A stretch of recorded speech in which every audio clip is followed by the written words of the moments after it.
Hey, this is Lukman from LKN Tech, and welcome back to the channel. If you're new to this channel, do consider subscribing. In this video, I will teach you what are variables and data types and how you can declare one. So let's get started. So what are variables? You can think of it as a storage box where you can store in some data inside of it.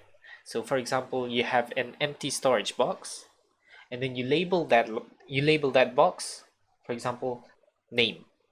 And then inside that box is where you're going to put your name or your friend's name or whatever. So similarly, variables are actually storage box, but they are just a virtual storage box where you can store data inside a variable. So let's take a look at how you can declare a variable. You can declare a variable by following these simple statements. So first of all, you need a data type, which we will learn later on in the video, and then we need to give our variable a name, and then value is where you're going to store that variable's value. This is an example of a variable. The data type for this variable is string, and I give it a name, just name, and then I assign that name to be Luqman Al-Hakim, my name. And if you notice, this value over here, depends on what data type we are using. For example, if you are using a string, we must have these quotes, these double quotes. Since we are declaring a variable called name, we can use that variable name to write it on our console. It will output Luqman Al-Hakim. You can change this to whatever value you want. For example, hello world. And just like that.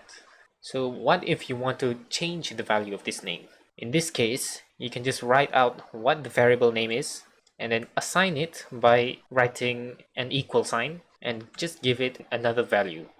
So if you run that, and make sure you close it, if you run this code, it will actually run ASDF. This is because our name is overwritten by this value. Let's say this value is used a lot in the code and you don't want this value to change. So in this case, you might want to use constant. Just type out const in the beginning and C# will know this is a constant variable. Now let's say if you run this code, you get a compilation error. This is because we are trying to assign a different value for this constant variable. Now let's move on to data types. So there are several data types that are common in C#. So the first one is integer. If you don't know, integer is a whole number. So for example, 17. This is an integer. So if we run this, it will output 17. And since this is an integer, it cannot hold decimals. It will give an error. But let's say if we were to output a larger value for this integer. Now let's run this. It will give us an error. Now this is because integers, an integer data type, can only hold 4 bytes of memory. So that is approximately a number from -2 billion up to 2 billion. Now this one, we are actually using a number larger than 2 billion, which is 3 billion. So instead, what you might want to do is change this integer to a long. So long can hold an integer of up to 8 bytes. Now if you run this code, it should work as fine. Now let's move on to float. What are floats? Float data types are numbers where you can contain decimals. So for example, in this case, we write out pi. Now if you run this, it doesn't work. This is because it tells us we need to add f to float. So you can type out a capital F or a lowercase f. It doesn't matter. Now if you run the code, it works as fine.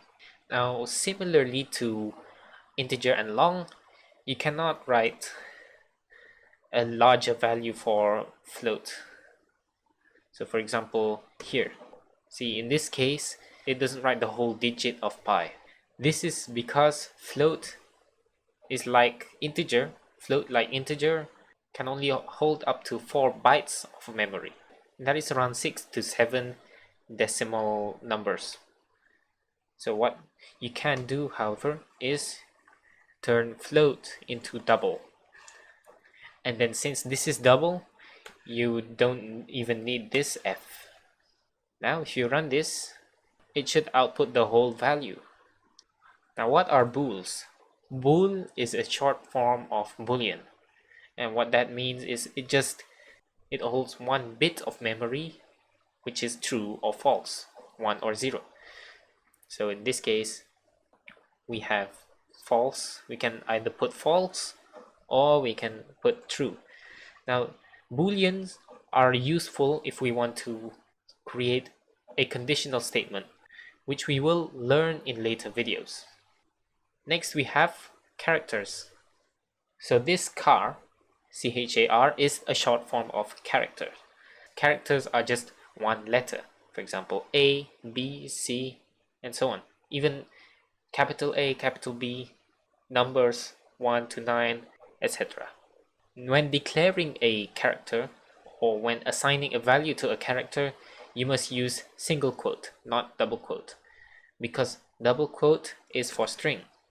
So string is a set of characters, also known as a text.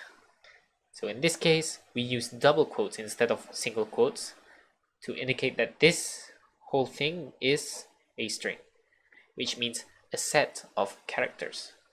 So if you run this now, everything should work fine, and it outputs, for example, we have string here. It outputs everything from integer to string.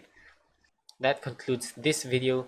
Don't forget to subscribe for more future videos and tutorials, and thank you for watching this video.